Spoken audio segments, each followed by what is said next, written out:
তৃণমূল অর্থাৎ মমতা তৃণমূলের যে শহীদ মঞ্চ সেই শহীদ সমাবেশ কিন্তু পালন করা হচ্ছে বিড়লা তারামণ্ডলের সামনে। বিজেপি যখন নিপাত যাক, আবার দিদি ফিরে আসুক, আবার পুনরায় দিদিকে মুখ্যমন্ত্রী দেখতে চাই।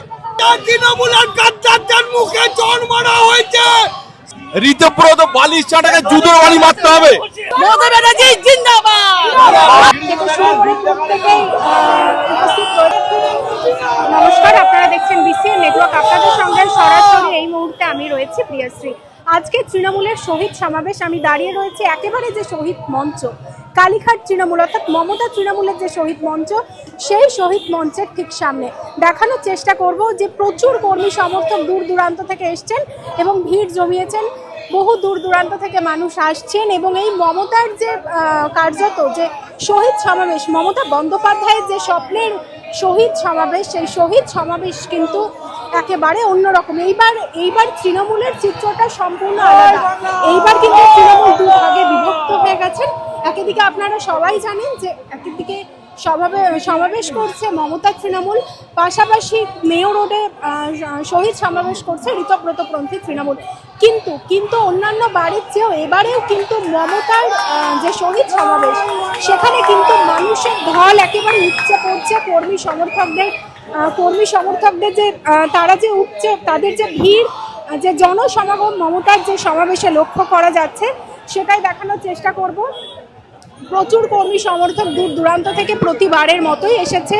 আবারও জানিয়ে রাখবো, এইবার কিন্তু শহীদ সমাবেশ অর্থাৎ মমতার যে 21শে জুলাইয়ের যে শহীদ সমাবেশ সেই শহীদ সমাবেশ কিন্তু পালন করা হচ্ছে বিড়লা তারামণ্ডলের সামনে এবং প্রচুর কর্মী সমর্থক তারা কিন্তু এসেছেন। যেমনটা দেখছেন, কর্মী সমর্থকে ছয়লাভ হয়ে গেছে গোটা এরিয়া। দেখানোর চেষ্টা করবো, কথা বলার চেষ্টা করবো কর্মী সমর্থকদের সাথে।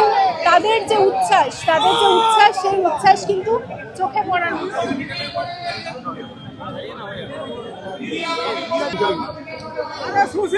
দেখানোর চেষ্টা করবো মানুষের যে ভিড়, সেই ভিড় কিন্তু একেবারে ভীষণ পরিমাণ যে কর্মী সমর্থক তাদের যে ভিড়, সেই ভিড় কিন্তু উপচে পড়ছে। তারা কোথা থেকে আসছেন তাদের সাথে কথা বলার চেষ্টা করবো। দাদা, কোথা থেকে আসছেন? আমরা হলদিয়া থেকে আসছি। কি বলবেন, আজকে কেন এসেছেন? দিদির মুখ থেকে কি বার্তা শুনতে চান? দিদির মুখ থেকে আমরা শুনতে যাই আগামী 5 বছর পরেই বিজেপি যখন নিপাত যাক, আবার দিদি ফিরে আসুক। দিদি ফিরে আসলে এই পশ্চিমবাংলায় সাধারণ মানুষের ভালো হবে। মানুষের এই যে হকার উচ্ছেদ হচ্ছে তারা শান্তিভাবে বসবাস করতে পারবে এবং আমরা হলদিয়ায় আবার পুনরায় দিদিকে মুখ্যমন্ত্রী দেখতে চাই। কথা বলার চেষ্টা করবো আরো কর্মী সমর্থকদের সাথে, জানবো তারা কি বলছেন, কোথা থেকে এসছেন, ঠিক কি কারণে তারা আজকে এখানে এসে ভিড় জমাচ্ছেন, সেই কথা বলার চেষ্টা করবো।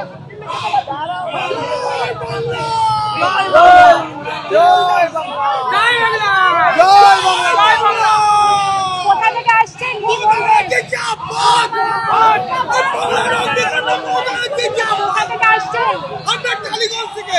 কি বলবেন, কি কারণে এসেছেন আজকে? এটা তৃণমূলের গাদ্দারদের মুখে জল মারা হয়েছে। সাধারণ কর্মীদের দল তৃণমূল নেতাদের দল না, তৃণমূল মমতা ব্যানার্জি আর কর্মীদের দল। আজকে আমরা এসেছি এই গাদ্দারদের চড় মারার জন্য, যারা দিদিকে ক্ষতি করেছে,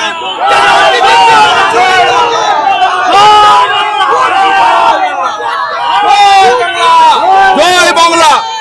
আমি হুগলি থেকে আসছি, হুগলি চণ্ডীতলা থেকে আসছি। ঋতব্রত বালিশ চাটাকে জুতোর বাড়ি মারতে হবে। ওই বালিশ চাটা মানে ঋতব্রত এবং যারা বিজেপির সঙ্গে সন্ধি করে ওই দলে গেছে তাদের কোনো জনভিত্তি নেই। তারা জিতেছে তৃণমূল, কংগ্রেস, মমতা ব্যানার্জির ছবি সামনে রেখে তারা আজ গদ্দারি করে বিজেপির এতে চলে গেছে। তাদেরকে ধিক্কার জানাই। আর আমরা পুরনো যারা কর্মী তৃণমূল মমতা ব্যানার্জির সঙ্গে ছিলাম, আছি, থাকবো। জয় বাংলা, জয় বাংলা, জয় বাংলা। শ্রীরামপুর থেকে আমরা দিদিমণি কাউকে লাগবে না, দিদিমণি একাই 100, দিদিমণি একাই এগিয়ে যাবে, কোনো জনপদকে রাখবে না।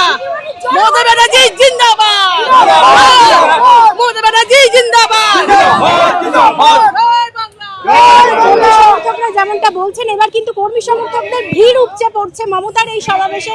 আবারও জানিয়ে রাখবো, মমতা বন্দ্যোপাধ্যায়ের স্বপ্নের 21শে জুলাই, সেখানে কিন্তু কর্মী সমর্থকদের ভিড় একেবারে উপচে পড়ছে। এইবার অর্থাৎ 2026-এর 21শে জুলাই কিন্তু বিড়লা তারামণ্ডলের সামনে মঞ্চ করা হয়েছে এবং সেই সমাবেশ কিন্তু ইতিমধ্যেই শুরু হয়ে গেছে। সেখানে উপস্থিত রয়েছেন অভিষেক বন্দ্যোপাধ্যায় থেকে শুরু করে কল্যাণ বন্দ্যোপাধ্যায়, দেবব্রত রায়, দোলা সেন, তৃণমূলের বিভিন্ন উচ্চ স্তরের যারা নেতা কর্মী থেকে শুরু করে প্রত্যেকেই উপস্থিত রয়েছেন। দেখানোর চেষ্টা করবো সেই চিত্রটা। দেশ বাঁচাও,